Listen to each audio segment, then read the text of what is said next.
भूमिका यह कहानी है आर्या की, जो उत्तराखंड के एक छोटे से पहाड़ी गांव की रहने वाली थी। आर्या की जिंदगी साधारण थी, लेकिन उसकी आंखों में बड़े सपने थे। वह अपने पिता के साथ गांव के स्कूल में पढ़ाने जाती और शाम को पहाड़ों के बीच छुपे सूरज को देखती।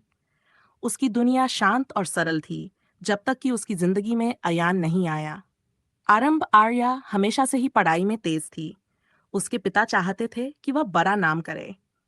एक दिन गांव के स्कूल में एक नई योजना के तहत शहर से कुछ युवा शिक्षक भेजे गए। उन्हीं में से एक थे अयान, एक आकर्षक और जिंदादिल युवक। वह दिल्ली से आया था और उसकी बातों में एक खास तरह का आत्मविश्वास था। पहली बार जब आर्या ने अयान को देखा, तो उसे महसूस हुआ कि कुछ तो खास है। अयान का पढ़ाने का तरीका बाकी शिक्षकों से अलग था। वह बच्चों को कहानियों और गीतों के माध्यम से पढ़ाता था। धीरे धीरे आर्या और अयान के बीच बातचीत बढ़ने लगी। मुलाकातों का सिलसिला। आर्या और अयान की बातचीत अक्सर शाम को स्कूल खत्म होने के बाद होती।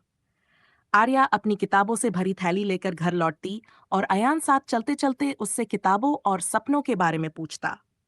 तुम्हारा सपना क्या है आर्या? अयान ने एक दिन पूछा। आर्या ने मुस्कुराते हुए कहा, मैं एक लेखक बनना चाहती हूँ। पहाड़ों की कहानियां लिखना चाहती हूँ, जो लोगों के दिल को छू जाए। अयान उसकी बातों को ध्यान से सुनता और उसे प्रेरित करता।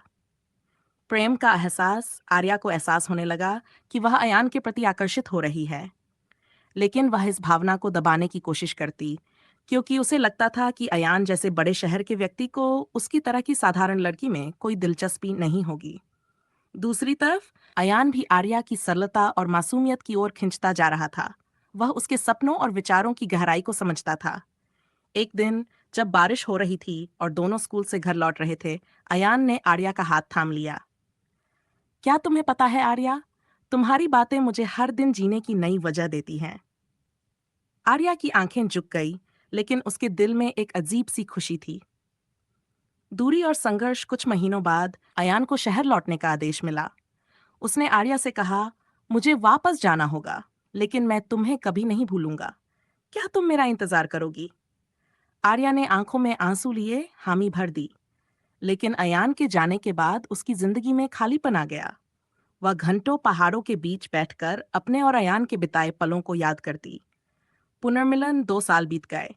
आर्या ने अपनी मेहनत और लगन से एक किताब लिखी, जिसका नाम था पहाड़ों का इश्क। ये किताब प्रकाशित हुई और लोगों के बीच मशहूर हो गई। एक दिन जब आर्या अपनी किताब के विमोचन के लिए शहर गई, तो वहां उसने अयान को देखा। वह भीड़ के बीच खड़ा था, हाथों में फूल लिए। क्या तुमने सोचा था कि मैं तुम्हें भूल जाऊंगा? अयान ने मुस्कुराते हुए पूछा। आर्या की आंखों